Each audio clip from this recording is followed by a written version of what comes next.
Terima kasih kepada Bapak Resinanto yang telah mengirim doa. Semoga apa yang doa yang kita panjatkan dijaga oleh Allah Subhanahu wa Ta'ala. Amin. Berikut acara yang kedua, yaitu sambutan dan pengantar dari Bapak follow the bird yang akan until I meet a pastures new, selaku wakil and it showed me the sky was blue when all I could see was gray. I danced with the wind, and it carried me so high I flew, and it gave me another view, one I had never seen. I know you think that things don't change when life gets in the way. The sun will still come up, but I will still be beside you, and the world will keep turning no matter what you choose to do. And whatever the weather, we'll work out together what's true. I promise you.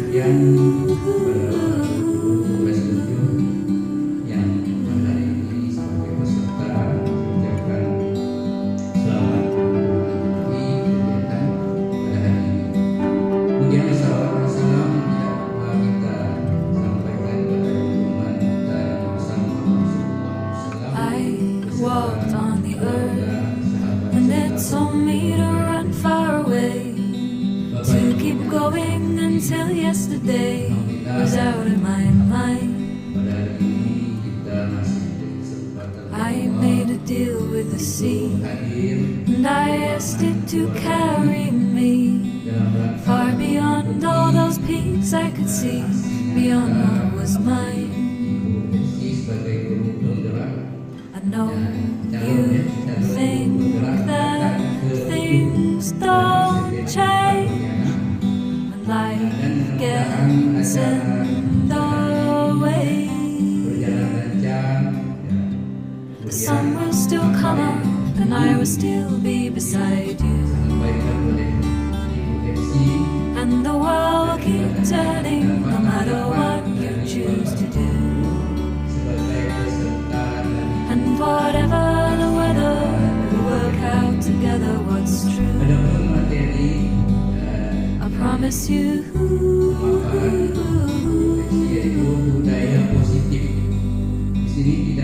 I promise you.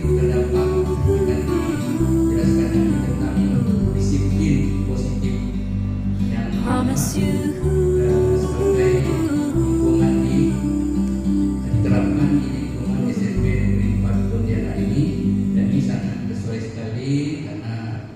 Mungkin banyak dari siswa-siswa kita yang belum memiliki disiplin ya, dengan banyaknya kejadian-kejadian yang mereka I follow the bird until I meet a pastures new, and it showed me the sky was blue when all I could see was gray. I danced with the wind, and it carried me so high I flew, and it gave me another view, one I had never seen. I know you think that things don't change when life gets in the way. The sun will still come up, but I will still be beside you, and the world will keep turning no matter what you choose to do. And whatever the weather, we'll work out together what's true. I promise you. Dari pemaparan OFC pada dan kita ucapkan selamat kepada OFC yang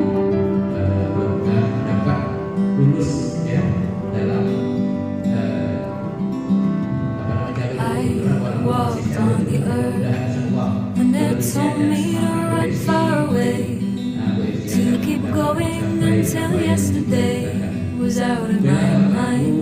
Tadi memang saya mendadak jadi speaker I saya made a dapat saya deal with the sampaikan. sea, Nah, mudah-mudahan and I asked it to carry me yang baru far beyond all those peaks I could see, beyond what was mine. selanjutnya saya diminta untuk membuka No, you dengan think that Bismillahirrahmanirrahim things don't kegiatan change.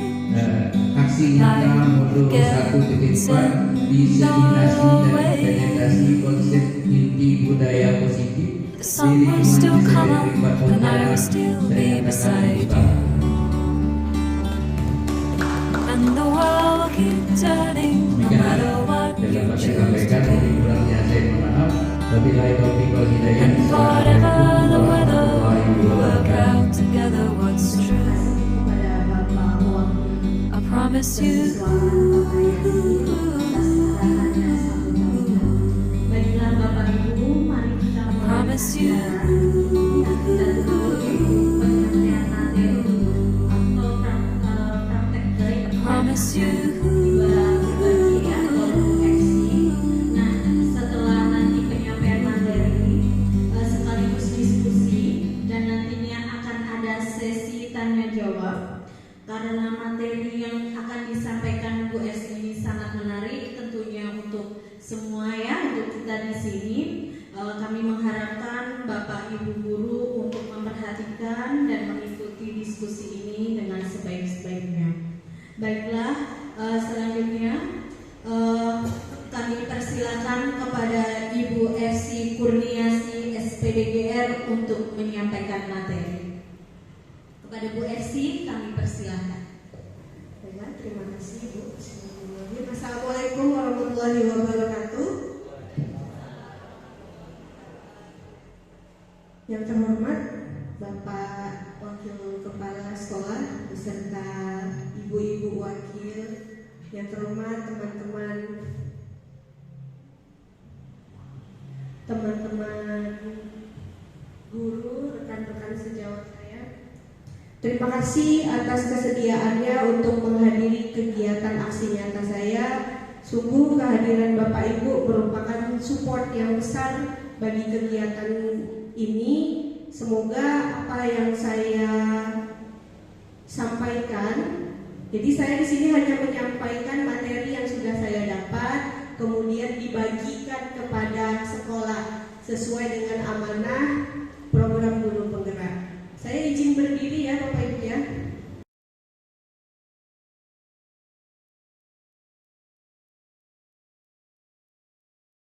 Jauh.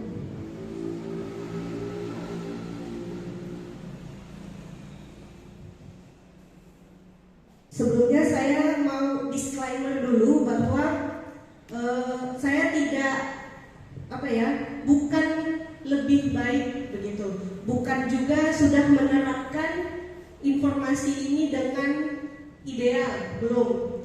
Jadi benar-benar hanya menyebarluaskan informasi yang sudah didapat agar pemahaman ini tidak hanya didapat oleh saya, tetapi bisa disebarkan minimal ke guru kelas 7 dulu.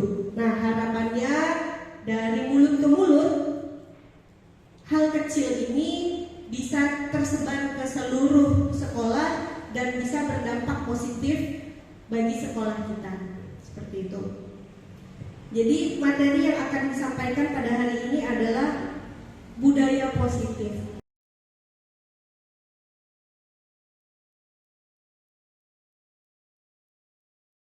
Apa sih budaya positif itu sebenarnya begitu? Karena kurikulum kita berbeda, seperti biasa kalau ada perubahan kurikulum membawa banyak perubahan istilah. Begitu. Jadi bukan berarti ini tidak pernah kita terapkan. Saya yakin 1000% ini sudah pernah dan sedang kita terapkan, hanya kita mungkin belum tahu, oh istilahnya ini di kurikulum Merdeka. Kurikulum Merdeka berdasarkan pada paradigma yang dibawa oleh Ki Hajar Dewantara. Nah, Ki Hajar Dewantara menyampaikan bahwa pendidikan dan pengajaran merupakan usaha atau persiapan untuk segala kepentingan hidup manusia, baik dalam hidup bermasyarakat maupun hidup berbudaya dalam arti yang seluas-luasnya. Jadi, bagi Ki Hajar Dewantara, pendidikan itu bukan sekedar menyampaikan ilmu, bukan sekedar anak hafal isi modul, tetapi proses pendidikan yang kita lakukan ini harus bisa mengantarkan anak-anak kita agar dapat bersosialisasi dengan baik, menjalani hidupnya sebagai manusia dengan sebaik-baiknya. Mendidik seperti bertani, kata Pak Ki Hajar Dewantara. Artinya, kalau dia jagung, berilah vitamin jagung. Kalau dia padi, berilah treatment untuk padi. Supaya tanaman kita tumbuh subur, harus kita rawat, kita pupuk, kita siram. Seperti itulah pelaksanaan pendidikan. Jadi disesuaikan dengan kodrat alam dan kodrat zaman. Kodrat alam adalah bakat bawaan anak, bakat bawaan kita dari lahir. Kita lihat, oh anak kita nih dari 10 mapel atau dari banyak sisi kehidupan, dia ini dominannya di mana. Fokus ke situ, kemudian yang lain jangan terlalu dipaksakan sehingga menutup kodrat alam yang sudah Allah berikan kepada anak ini. Kadang-kadang kita saking kepengen anak kita hebat, kau harus bisa matematika, harus bisa fisika. Ternyata dia bakatnya di nyanyi. Saking sibuknya dia belajar matematikanya tak sampai standar, nyanyinya lupa. Memang agak-agak dilematis karena tuntutan kurikulum, ya, tuntutan seperti itu. Tapi ya disinilah trik kita sebagai guru, bagaimana kita bekerja sama dengan anak, bekerja sama dengan orang tua untuk mencapai pendidikan dengan lebih maksimal. Kemudian kodrat zaman, kita tengok nih anak kita sekarang gen apa sekarang nih? X, Y, Z, alpha kalau saya tak salah. Sekarang ini sudah gen alpha, alfabet 26 alfabet udah habis. Dia gen alpha sekarang. Seperti apa karakter gen alpha? Oh, dekat dengan teknologi. Nggak bisa kita pakai pengajaran yang dulu kita dapat waktu kita sekolah. Kita gen Z, saya gen Z. Pak Yasin gen apa Pak? Orba Pak. Di zaman saya dulu, guru bawa penggaris. Zaman kita lah ya Bu ya. Itu kita udah semangat belajar, meskipun semangatnya terpaksa. Coba sekarang kita bawa penggaris, besok orang tuanya datang bawa polisi. Dicubit sedikit, nggak bisa. Itu karakter. Kemudian anak gen alpha sekarang dekat dengan teknologi. Otomatis kita juga mengajar harus bisa membuat anak-anak ini siap secara mental dengan kehidupan teknologi. Nah ini yang kadang-kadang kita keteteran. Kita tidak sanggup mengejar terlalu cepat rasanya anak-anak kita ini hidup dalam dunia internet. Berarti kalau dia lari, kita harus naik motor gitu ya, biar bisa lebih cepat menyusul mereka. Membangun budaya positif adalah tanggung jawab kita bersama. Nah, insya Allah dengan kegiatan ini, inilah bentuk tanggung jawab saya membangun budaya positif di sekolah bersama Bapak Ibu guru. Kita saling bersinergi. Kepala sekolah saja juga tidak bisa, guru saja juga tidak bisa. Kalau tidak ada kerjasama bersama, tidak akan ketemu titik terangnya. Secara garis besar, inilah materi yang akan kita bahas pada hari ini. Semoga bisa dimaksimalkan waktunya. Paradigma belajar. Pertanyaannya, bagaimana paradigma belajar sekarang? Apakah kita sudah berada di paradigma baru atau kita masih stuck di paradigma yang lama dengan segala kebanggaan kita dengan kesuksesan yang zaman dulu? Memang perasaan ego harus kita turunkan. Nah, kita lihat ada perubahan. Kalau sekarang kita dimintanya itu siswa lah pusat pembelajaran. Maunya anak nih apa? Kau maunya sekarang ini belajar apa? Mau nyatat kah? Mau nyanyi? Seperti itu harus kita tanya. Jadi yang dulu teacher center berubah menjadi student center. Teacher center itu seperti apa? Apa maunya kita? Apa maunya guru? Pokoknya guru lah yang paling pintar. Tidak usah nanya. Catat ya apa yang ibu bilang. Atau dulu saya pernah matematika, bapak saya ngajarkan lain, guru saya ngajarkan lain, hasilnya sama, punya saya salah. Jangan ikutkan cara yang bapak ajarkan, kata guru. Hal tersebut membentuk siswa yang tidak berpikir dengan luas. Ya dulu saya tahunya cara itu ya, begitu meningkat ke jenjang yang lebih tinggi, kawan-kawan bilang bisa loh pakai ini, kita tak tahu. Nah, semoga kita belajarlah dari susahnya kita yang dulu. Ini teacher center, guru mengajar, murid belajar, kemudian guru mengetahui segala sesuatu dan murid di posisi tidak tahu apa-apa. Guru bercerita, murid mendengarkan. Guru adalah subjeknya. Siswa, murid adalah objek. Guru menentukan peraturan, murid diatur. Guru berbuat berdasarkan pengalaman pribadi. Siswa hanya bisa membayangkan. Dulu ya nak, ibu ya pelajaran IPA, bedah kodok. Anak sekarang tidak diajak. Anak cuma diajak menghayalkan bedah kodok macam mana. Nah ini yang teacher center. Kemudian guru yang memilih bahan dan isi pembelajaran, murid hanya menyesuaikan. Jadi secara umum murid ngekor kemana guru bawa. Masalahnya kita lupa.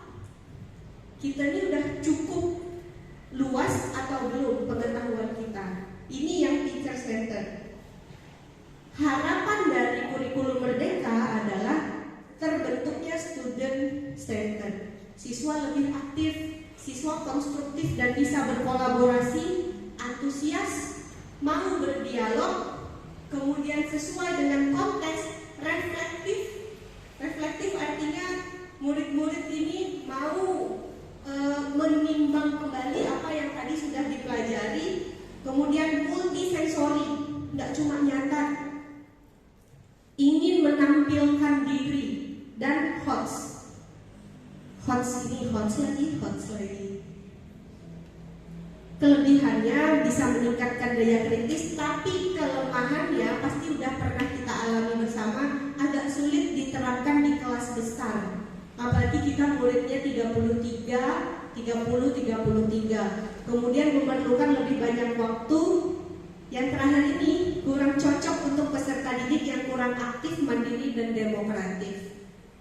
Kayak ya, sebagian dari murid-murid kita memang agak sulit kita ajak untuk student center.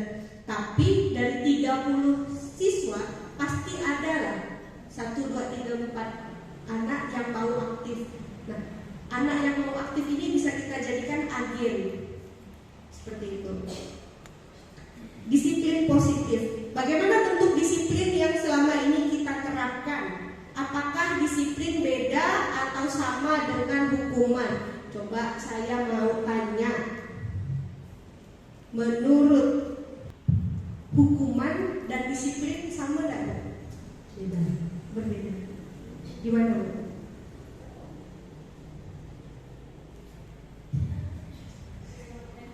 Kamera di belakang, tenang. Kalau hukuman biasanya bersifat fisik, tapi kalau disiplin itu biasanya bersifat seperti tertulis. Saya seperti itu. Oke. Ada lagi Bapak Ibu yang ingin memberikan pandangannya, sama tidak sih disiplin dengan hukuman? Bu Vina? Atau bagaimana bentuk disiplin yang selama ini Bu Vina terapkan? Misalnya lah, anak terlambat, tentu harus kita disiplinkan. Bagaimana bentuk disiplin yang selama ini Bu Vina terapkan? Kalau perbedaan antara disiplin dengan hukuman, menurut saya itu hukuman sifatnya itu lebih destruktif, jadi itu lebih berkesan negatif ke anak. Jadi mereka merasa dihukum kalau dia itu salah. Kalau disiplin itu tujuannya untuk membangun. Jadi apa yang mereka lakukan kesalahan itu tujuannya diberikan feedback. Itu tujuannya biar mereka memperbaiki kesalahannya. Dan kemudian kalau misalnya untuk contoh hukuman, menurut saya sih hukuman itu jangan yang terlalu jauh dari apa yang kesalahan mereka lakukan. Misalkan dia tidak membawa buku, tapi hukumannya malah misalnya suruh berdiri di depan kelas. Tapi misalkan dia misalnya anak itu tidak membawa buku, maka hukuman biasa saya lakukan itu dia untuk besok hari itu saat pertemuan selanjutnya harus membawa buku dan misalnya mencatat materi yang sebelumnya yang disampaikan tuh, misalnya minta salingan sama kawannya gitu kan, catat lagi atau ditambah lagi materinya gitu. Jadi dia dapat double catatannya gitu. Jadi kalau hukuman bersifat destruktif, kalau disiplin membangun, begitu maksudnya dia. Oke, kita simpan dulu jawabannya. Disiplin ada dua jenis. Pertama ada konsekuensi, kedua restitusi. Konsekuensi itu adalah akibat. Kamu terlambat, akibatnya ini. Kamu udah bawa buku, akibatnya ini. Jadi berbasis akibat. Sedangkan restitusi berbasis penggantian. Nanti akan kita bahas di akhir ada khusus tentang restitusi. Nah, makna disiplin positif menurut Ki Hajar Dewantara adalah apapun bentuknya, disiplin harus bisa memunculkan motivasi internal. Motivasi internal ini maksudnya adalah perubahan itu muncul dari kesadaran anak sendiri. Selama ini kita pernah nggak gini? Kamu jangan belet, jangan mekap pakai baju seragam. Kalau nanti ditangkap Satpol PP, yang disalahkan sekolah, bukan kalian. Kira-kira yang seperti itu, anak sadar nggak dia salah? Ujung-ujungnya anak tidak kabur dari sekolah demi dirinya sendiri atau demi sekolah? Demi sekolah. Kita inginnya demi dirinya sendiri. Kalau menurut dia sekolah tidak penting, ya udah, serahlah Bapak mau ditangkap Satpol PP, kan Bapak bukan saya. Akhirnya perubahan itu tidak terjadi dan sifatnya tidak kekal. Begitu. Nah, sedangkan disiplin positif yang diinginkan adalah adanya kesadaran dari dalam. Bagaimana? Nah, anak ini harus merdeka dulu dalam menentukan.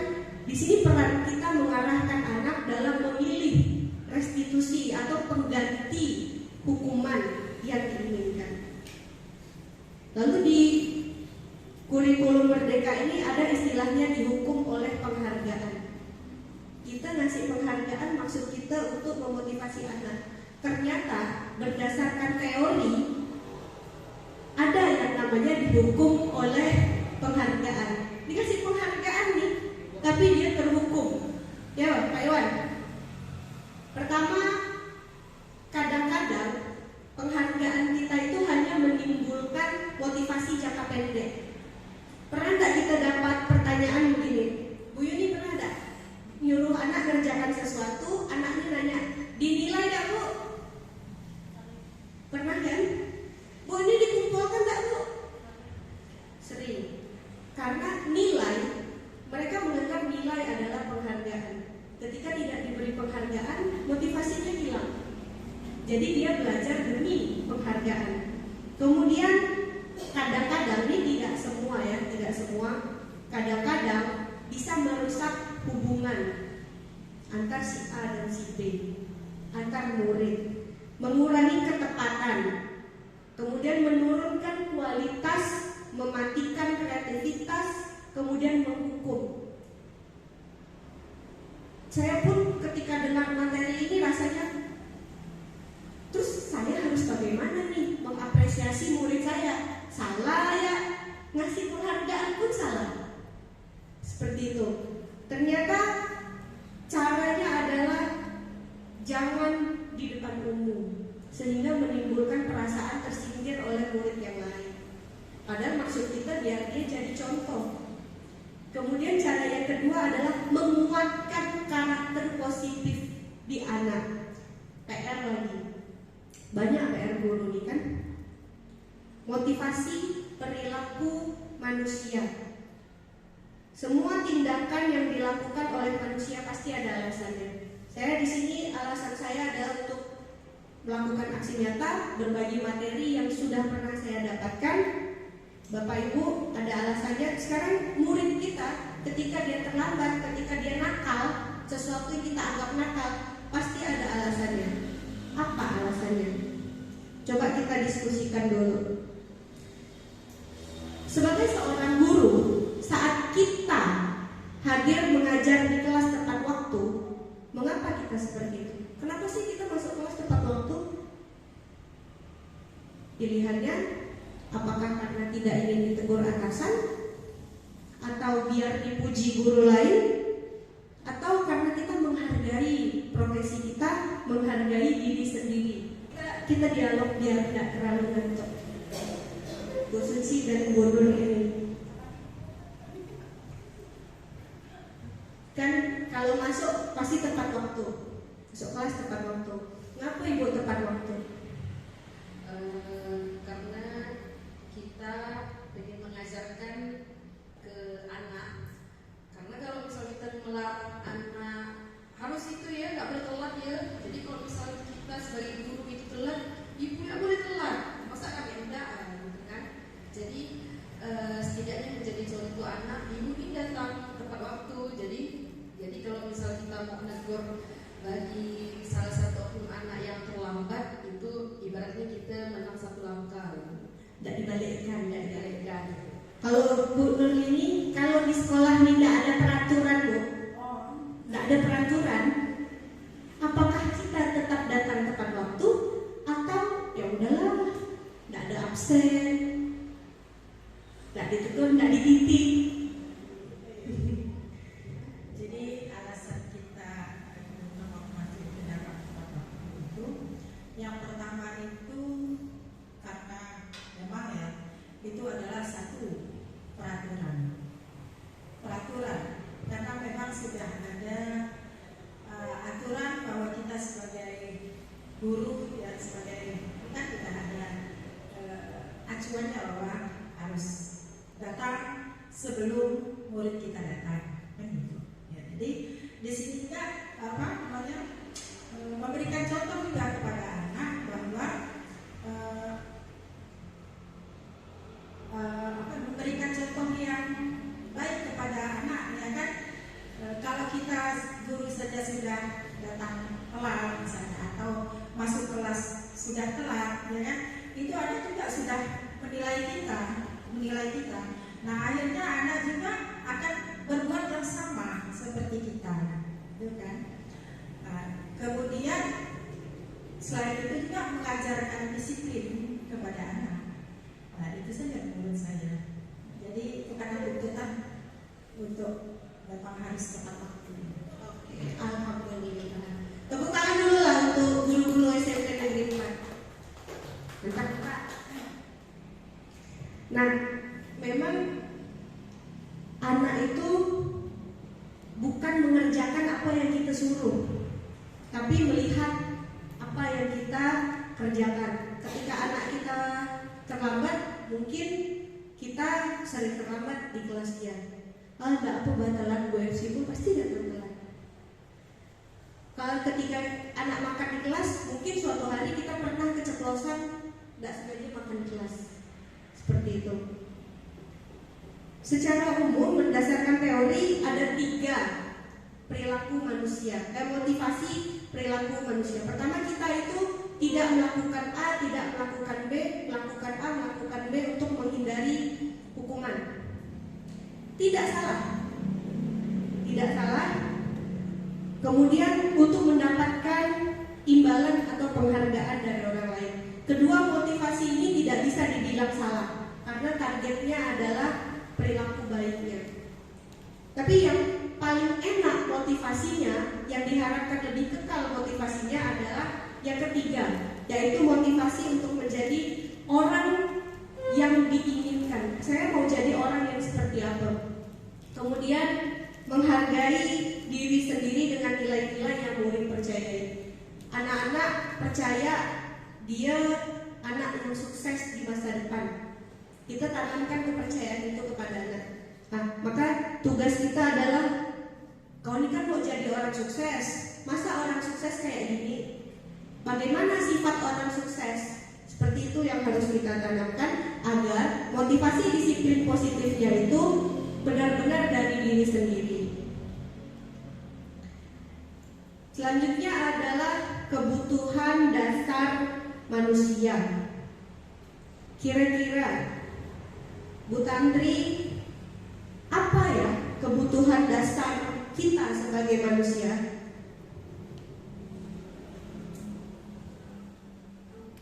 Kebutuhan dasar kita sebagai manusia yang jelas pertama sandang pangan, sandang, kemudian pendidikan juga menjadi kebutuhan dasar bagi manusia. Oke, ada kebutuhan makan, pakaian, pendidikan.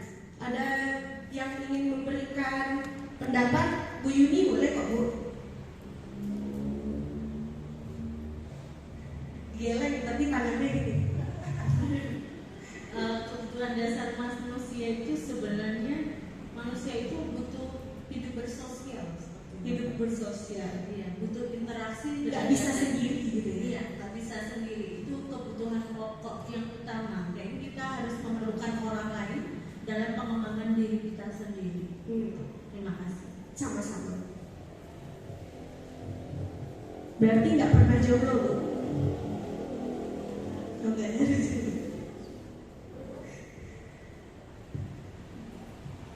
Menurut pakar pendidikan, ada 5 kebutuhan dasar manusia secara umum. Nanti yang sandang, pangan, pakannya itu masuknya kemana? Inilah 5 dasarnya. Pertama, penguasaan. Kita itu selalu punya perasaan ingin menguasai sesuatu. Murid juga seperti itu. Dia punya perasaan ingin menguasai sesuatu, apapun itu, hal terkecil pun. Kadang bisa dalam bentuk positif, kadang bisa dalam bentuk negatif. Kemudian kebutuhan cinta dan kasih sayang. Nah, inilah yang disebut tidak bisa sendiri itu tadi. Kita ingin disayangi oleh sekitar dan juga ingin menyayangi sekitar. Kemudian ada kebutuhan bertahan hidup yang dipenuhi dengan sandang, pangan, pakan. Kemudian kita butuh kebebasan, artinya kebebasan berpikir. Kita bisa berpikir apa saja, kita bertindak apa saja. Kemudian kebutuhan kesenangan, bentuknya seperti ini. Yang pertama, mungkin kasus-kasus ini pernah kita alami.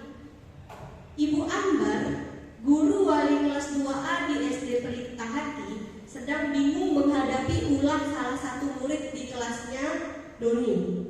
Beberapa anak di kelas 2 datang dan mengeluh Doni yang seringkali meminta bekal makan siang dengan paksa. Tercatat di situ kebutuhan yang sedang mereka butuhkan adalah survive atau kebutuhan untuk bertahan hidup. Kira-kira kita sebagai guru solusi apa yang bisa kita berikan?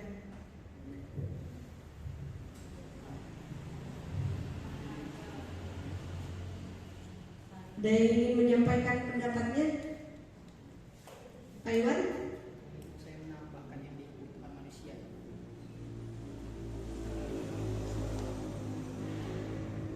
Bismillahirrahmanirrahim. Yang tadi kelima dari menurut Abraham Maslow. Yang pertama itu fisiologis, yang dimana makanan dan minuman serta pakaian dan lain-lain. Nah itu yang pertama, fisiologis. Rasa aman, yang kedua rasa aman. Jadi anak itu merasa rasa aman untuk dirinya, ada rasa teratur dalam dirinya, sehingga kebutuhan itu akan berdasar dari menurut para ahli. Yang ketiga ada sosial, yang dimana ada relasi afeksi sama keluarga. Yang keempat, ini saya menambahkan saja tentang penghargaan, adanya pencapaian, status, rasa tanggung jawab. Yang kelima, aktualisasi diri. Di sini adanya pengembangan diri pada diri siswa. Yang selanjutnya pemenuhan ideologi. Nah, itu salah satu dari menurut Abraham Maslow dari lima poin. Terima kasih Bu, saya kembalikan ke. Kalau ini Pak, dari kasus yang nomor 1, solusi apa yang bisa kita berikan untuk masalah yang dialami Bu Ambar? Oh iya.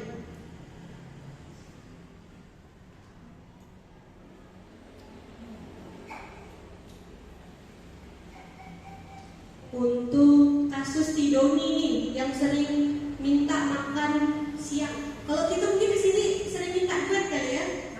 Malah. Ya malah. Ada nggak yang tak kasar?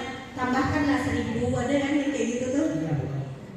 Kasus dari sini kita bisa kasih solusi apa Pak? Sebagai guru yang merampas pulpen. Solusi apa yang bisa kita berikan? Iya boleh Pak. Mungkin Bu ya, ini bukan mungkin Bu. Yang dari sepengetahuan saya selama sebagai guru bimbingan ekonomi, dan ini memang banyak juga yang terjadi di kelas 8. Cuman kan ini sifatnya memang privasi ya Bu ya. Tapi salah satu anak yang seperti ini karena ada sebab akibat Bu, kenapa dia bisa seperti itu. Tapi untuk kronologi seperti ini, anak itu harus dipanggil, dan kita tidak tahu ya Bu ya kehidupan mereka di luar sana gimana. Nah itu salah satu yang memang pedoman mereka itu kita tarik Bu. Nah kamu kenapa seperti ini? Ini kan Tanya dulu. Iya, kita harus menanyakan dulu Bu. Kita jangan ambil kesimpulan bahwa anak ini jadi masalah di sekolah itu. Kita nggak tahu di luarnya gimana. Makanya kita kan ada yang namanya Bu anak introvert sama ekstrovert. Jadi solusi yang bisa kita berikan, ketahui dulu masalah yang dialami anak. Terima kasih Pak. Bu Suci ada saran solusi? Pak Yasin barangkali sebagai ini panutan gitu.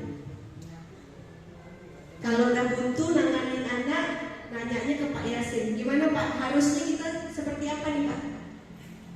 Menurut saya ini sering memang di sekolah kita ya kan. Jadi ada anak yang kalau di sini mungkin bukan berupa makanan atau uang ya. Ini bukan BK pun sering mengalami ini. Saya setuju dengan Pak Ustaz, solusinya seperti itu. Jadi kita tahu dulu masalahnya, ya. Mungkin si Doni ini memang dia termasuk anak yang mungkin dia tak mampu ya, tak dibekalkan oleh orang tuanya. Nah itu kalau kita dapat masalah itu mungkin kita udah bisa memecah masalahnya, mungkin kita beritahu kawan-kawannya. Nah kalau dapat kita berbagilah kan. Tapi kalau memang si Doni ini dia orang berada ya, kemudian kalau untuk masalah makanan dia bisa beli kan.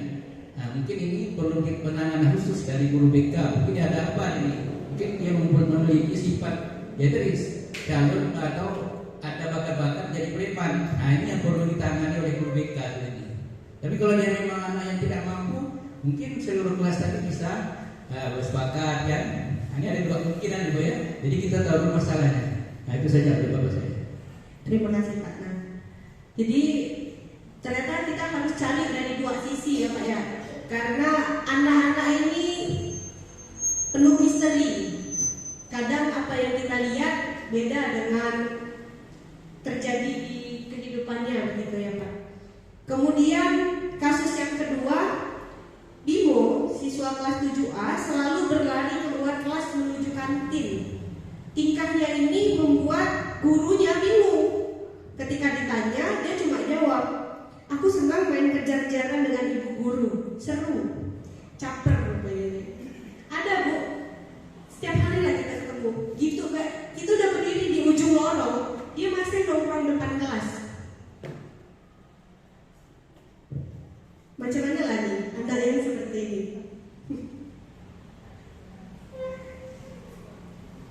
Kebutuhannya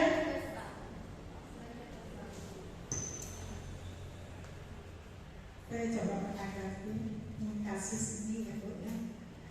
Jadi kalau kita melihat kasus seperti ini, sepertinya anak ini di rumah kurang perhatian dari orang tua, terutama dari ibu.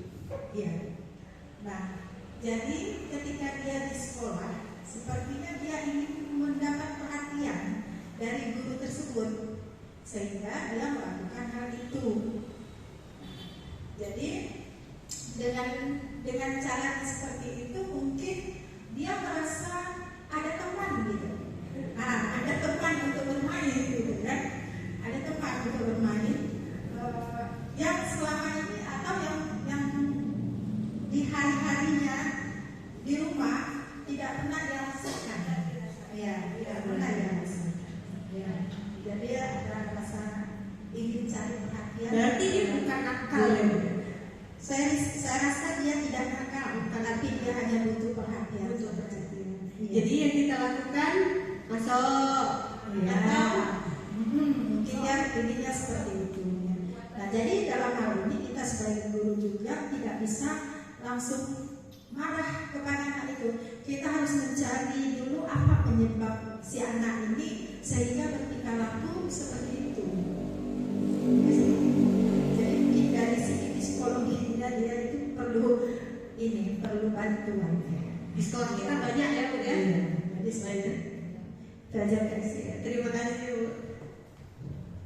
Jadi di sini kita saling berbagi pengalaman saja ya Bapak Ibu ya, meskipun kita mengajarnya di tempat yang berbeda, tapi pasti pengalaman yang kita dapat setiap hari itu beda-beda. Seperti itu. Kemudian fun, kebutuhan kesenangan. Dinda, seorang anak kelas 3, begitu tiba di rumah marah-marah ketika ditanya, Bu Guru, tidak bolehkan saya belajar sampai nyanyi-nyanyi. Katanya kelas harus tenang. Kan tidak seru jadinya. Pernah tidak sih di kelas kita lihat anak yang kita maunya ini serius kelas, dia nyanyi sambil tulis sambil nyanyi. Ternyata gaya belajarnya sambil bernyanyi gitu Bu ya. Biasanya Bu ini pernah ketemu Bu. Bagaimana Ibu menanganinya Bu? Saya nih bontot di sini, jadi mencuri pengalaman. Oke, bismillahirrahmanirrahim. Untuk kasus yang ketiga, tiap anak itu menurut saya memiliki karakter dan minat belajar serta gaya belajar yang berbeda. Jadi ada anak yang mungkin bisa belajar dengan dia tidak suka yang berisik, tapi juga ada anak yang bisanya yang lebih enak belajar ya seperti kasus di nomor 3 ini, misalnya sambil menyanyi dan sebagainya atau sambil dengerin musik. Cuman masalahnya dari kita sendiri yang memang terkadang kurang bahkan tidak sama sekali memahami tentang minat, karakter anak serta gaya belajar anak sendiri. Butuh banyak belajar untuk tahu bagaimana ilmunya, bagaimana cara menerapkannya, sehingga mereka bisa mendapatkan hak mereka. Tapi itulah kita sendiri, sedangkan anak 32 orang dengan karakter yang berbeda, ada yang kinestetik, ada yang audio, ada yang apa, tentunya memang sangat sulit.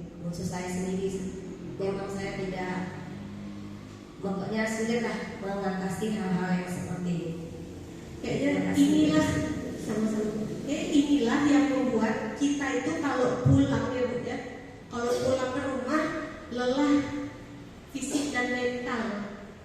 Terlalu banyak yang harus kita maklumi.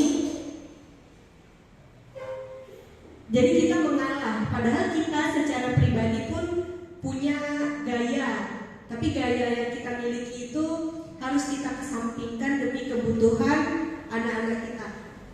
Berarti kita sudah menjalankan yang namanya student center. Kita mengorbankan diri kita demi kepentingan anak-anak kita. Selanjutnya ada yang namanya posisi kontrol restitusi. Saya awal-awal tuh dengan kurikulum Merdeka ini pusing Bu. Banyak istilah-istilah yang dipersulit menurut saya. Nih, diseminasi. Saya nanya sama tutor, apa sih Bu diseminasi? Diseminasi Bah, ternyata menyampaikan kembali. Tapi ketika dipakai, rasanya kayak pintar juga ya pakai istilah sulit. Ini juga restitusi. Rasanya kok kayak ilmu hukum. Restitusi. Di biologi ada tuh. Apa restitusi? Berhubungan dengan virus-virus. Nah, ternyata restitusi di sini adalah cara kita membuat anak menyadari kesalahannya dan menawarkan cara untuk menangani kesalahan tersebut. Sesederhana itu ternyata restitusi. Kadang di kurikulum mereka ini ada istilah lagi membersamai, bermacam-macam istilah baru. Nah, menurut Pak Gozen, restitusi merupakan proses menciptakan posisi bagi siswa untuk memperbaiki kesalahan mereka. Jadi mereka salah apa? Jangan kita yang menentukan bentuk perbaikannya, tapi beri mereka kesempatan untuk menawarkan sendiri sesuai dengan minat, sesuai dengan kemampuan mereka. Tugas kita mengarahkan seperti itu. Kalau dulu kita guru suruh lari lah, mana berani bilang tidak mampu, berhenti pingsan. Kalau sekarang ternyata harus kita tanya murid kita seperti apa. Ini adalah penerapan segitiga restitusi. Pertama adalah validasi tindakan yang salah. Jadi kita memvalidasi, nah tindakanmu salah. Tapi tidak apa-apa, semua orang pernah melakukan kesalahan. Jadi meskipun kita bilang itu salah, kita tetap harus membesarkan hati mereka nih. Lalu kita tanya, ada cara enggak nih untuk memperbaiki kesalahan kamu? Begitu. Lalu ada menanyakan keyakinan. Menanyakan keyakinan ini kita harus membuat anak sadar apa sih yang sudah dilanggar. Sering kita lakukan, boleh enggak terlambat? Kenapa bawa HP? Emang bawa HP boleh? Ternyata kita sudah melakukan restitusi ini, baru menstabilkan identitas. Misalnya anak main di kelas, iya, ibu paham umur-umur kalian ini umur-umurnya main. Tapi boleh nggak main tapi nggak mengerjakan tugas? Jadi kita minta anak berpikir. Ternyata anak-anak kita di sini kadang menentukan restitusi untuk dirinya sendiri, dia bingung. Itu apa?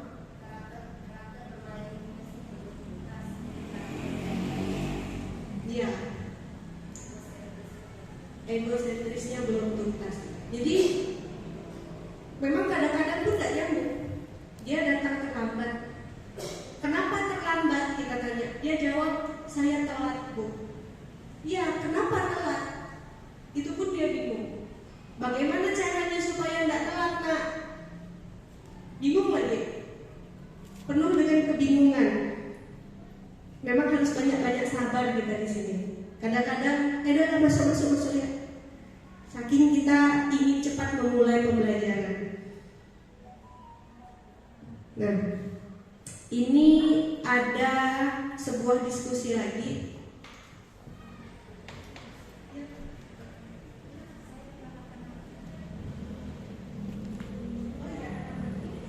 Terima kasih Bu, semoga sukses. Tisa dan Hana dipanggil masuk ke ruangan Bu Dewi, Kepala SMA Makmur. Bu Dewi baru saja mendapatkan pengaduan dari Ibu Tisa bahwa Hana berkata kasar dan merendahkan Tisa di media sosial. Ini juga pernah terjadi ya di sekolah kita. Ada orang tua yang datang gara-gara buka grup, ternyata anaknya dibully di grup itu. Nah, sebagai kepala sekolah, sebagai guru lah yang mendapat pengaduan itu, apa respon kita pertama kali? Ya, dibully di media sosial. Bagaimana sikap kita ke Tisa? Bagaimana sikap kita ke Hana? Karena Hana di sini di posisi yang salah. Pak Aris, barangkali ada pendapat?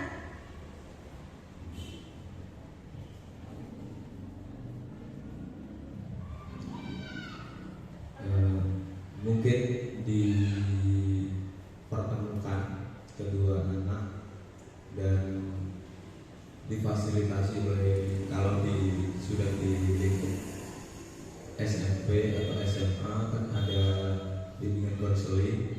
Nah, itu nanti kedua siswa ini, kedua peserta didik ini nanti difasilitasi oleh guru BK untuk, tapi harus satu persatu terlebih dahulu, terpisah dulu, terus ditanyakan apa permasalahan awal mula terjadinya sampai dibully di media sosial itu.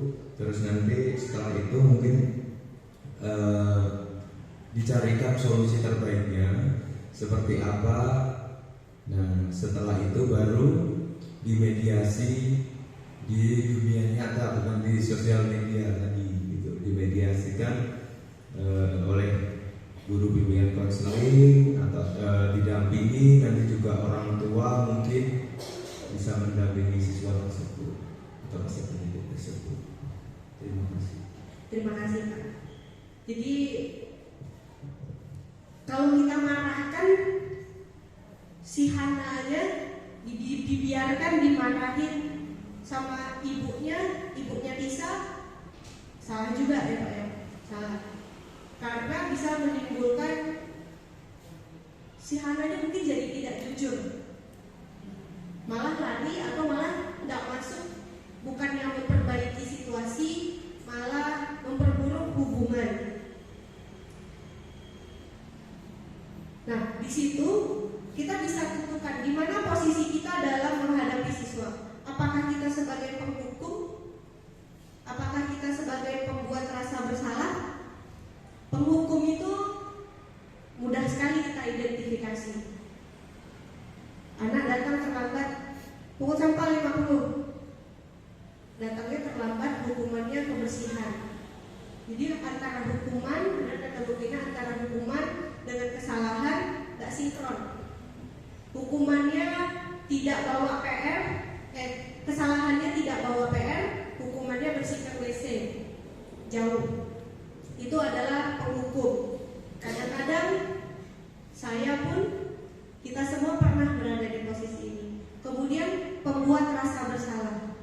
Dulu waktu saya PPL sering sekali seperti ini. Kerjakan lah, nanti saya dimarahin Bu ini kamu gitu. Jadi yang itu tadi, jangan belek lah, nanti sekolahnya disalahkan. Nah itu kita membuat anak merasa kasihan dengan kita, membuat rasa bersalah. Atau kamu gak kasihan kah dengan mamamu?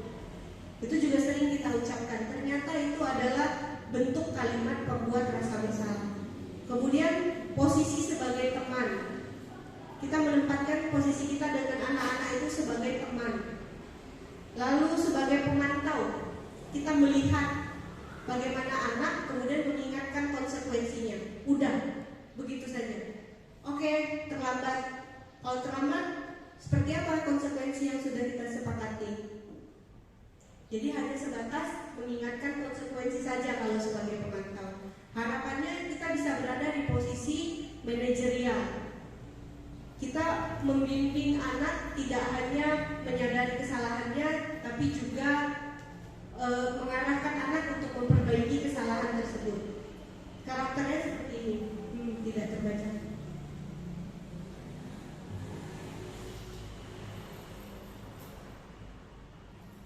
Sebagai penghukum, guru menunjuk-nunjuk kau nih dengan apa? Gestur dan ekspresi kayak sikir, kayak tentara yang menghadapi terpidana begitu.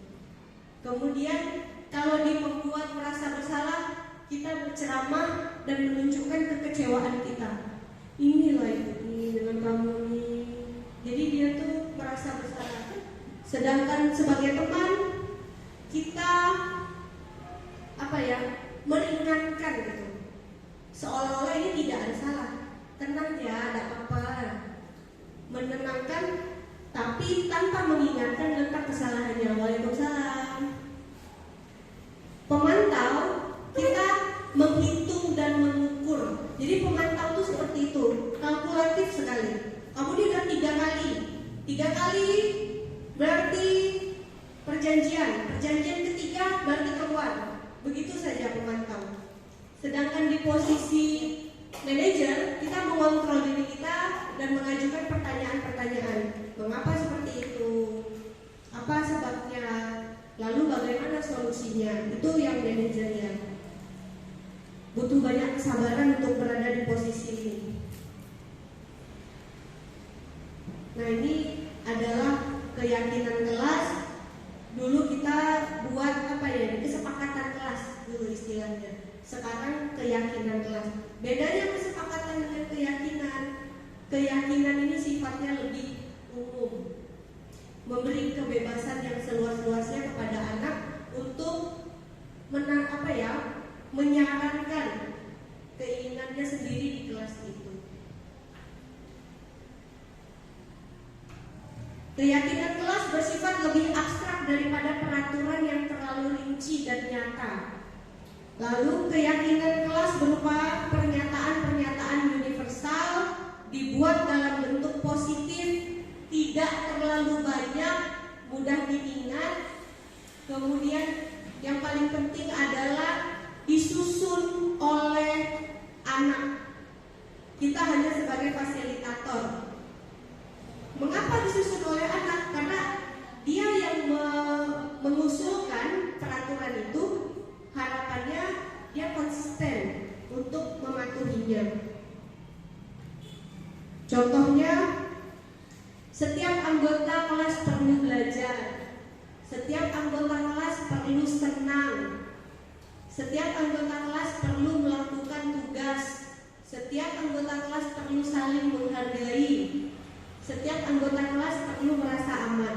Poin-poin ini diharapkan dapat memenuhi kebutuhan dasar manusia tadi. Harapannya tidak ada lagi anak-anak yang caper-caper, karena sudah terpenuhi oleh kesepakatan kelas, keyakinan kelas. Dalam penerapan keyakinan kelas, jika terjadi pelanggaran tertentu, akan ada sanksi atau restitusi. Kalau bisa jangan berbentuk sanksi.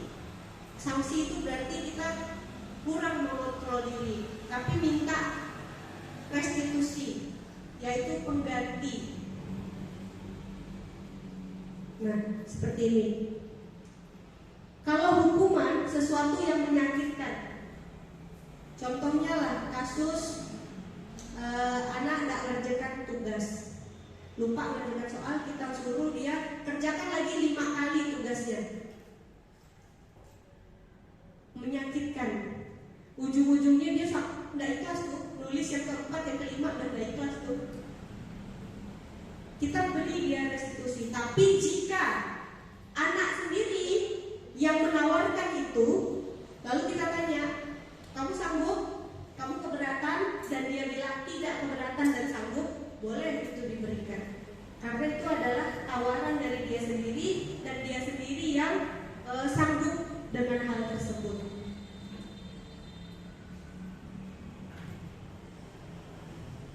Terima kasih. Nah, itu tadi tentang keyakinan kelas. Keyakinan kelas ini kemarin sudah pernah kita buat di P5 pertemuan lalu. Pasti Bapak Ibu pernah buatnya secara tertulis, secara tidak tertulis juga sebenarnya sudah pernah dilaksanakan. Jadi memang materi ini bukanlah materi yang asing. Sebenarnya daripada yang saya sampaikan, saya mendapat lebih banyak dari pengalaman yang Bapak Ibu bagikan.